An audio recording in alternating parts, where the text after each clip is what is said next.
O yan, sana. O yan, nandito na po sila galing sa Brata Ruins. O sige na, sige na. O yan, o yan.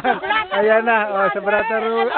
Hindi, Nalot Ruins pala, Nalot Ruins. Ayan, yan, o, tingnan nyo, o, ang ganda ng view, o. Ayan, may nahuli pa, o, may nag-post, o. Ayan, o, yan, o, ito ang driver namin.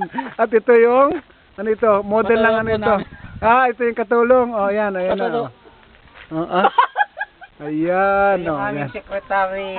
Yun, tira nyo, yun ang ruins na famous dito sa Nalot na dinadayo ng maraming turista. Man, ito dito ka. Hindi lang kami nakapunta sa loob dahil sarado. Siguro bukas, inshallah, makapasok kami doon sa pinaka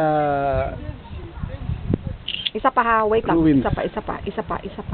Ayan, ito, dito makikita nyo, nasa tuktok kami ng bundok, at ito ang city ng Nalot, at ito ang makikita natin na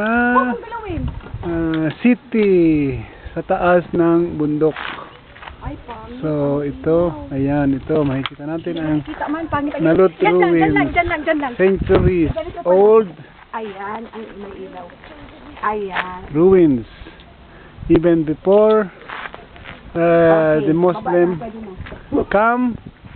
This is already a house of the Berbers. Ayan, makikita natin ang kanilang mga stone houses. Ayan, ito.